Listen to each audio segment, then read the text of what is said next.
गलत दृष्टि वाले। अब जैसे गंगा यमुना बाई थी वृंदावन में, तो पवित्रता से भजन करती थी, तपस्वी थी, विरक्त थी। अब ब्रह्मचारिणी थी, तो ब्रह्मचारिणी में तेज होता। तो अकबर बादशाह का भांजा वो यहाँ आगरे का अधिकारी था, तो वो यहाँ वृंदावन आया अपने परिकर के साथ। तो उसने देखा इतनी सुंदर साध्वी और तो तपस्विनी तेजस्वी, वो लुभायमान हो गया। उसने कहा इनको हमारी सेवा में भेजा जाए। बोले ये संत हैं, कोई ऐसे थोड़ी है कि ऐसे आ जाएंगे। तो उसने 2 वेश्याएं लगाई।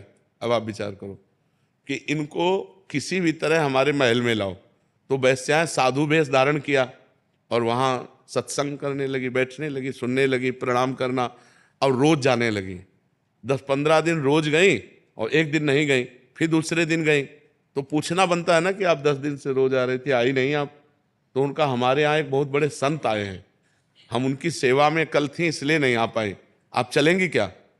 क्योंकि उनको पहुंचाने का पैसा दिया गया था उसके पास। तो उनका यदि संत आए कहाँ? बोले यहीं पास में ही है, मथुरा में। मथुरा में उसकी भी हवेली थी।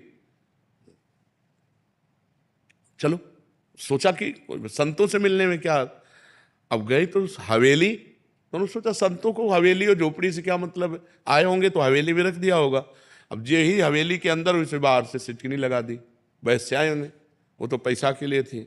और जो अंदर गई तो बादशाह का भांजा हो, अब वो समझ गई कि मुझे नाटक करके फंसाया गया। तो गए दूर रहना, स्पर्श मत करना। और वो तपस्विनी थी, अब वो काहे को माने, अब उसकी हवेली के अंदर आ चुकी है, बंद है, शासन उसके हाथ में, बादशाह उसका मामा है, तो उसको कोई फर्क तो था नहीं।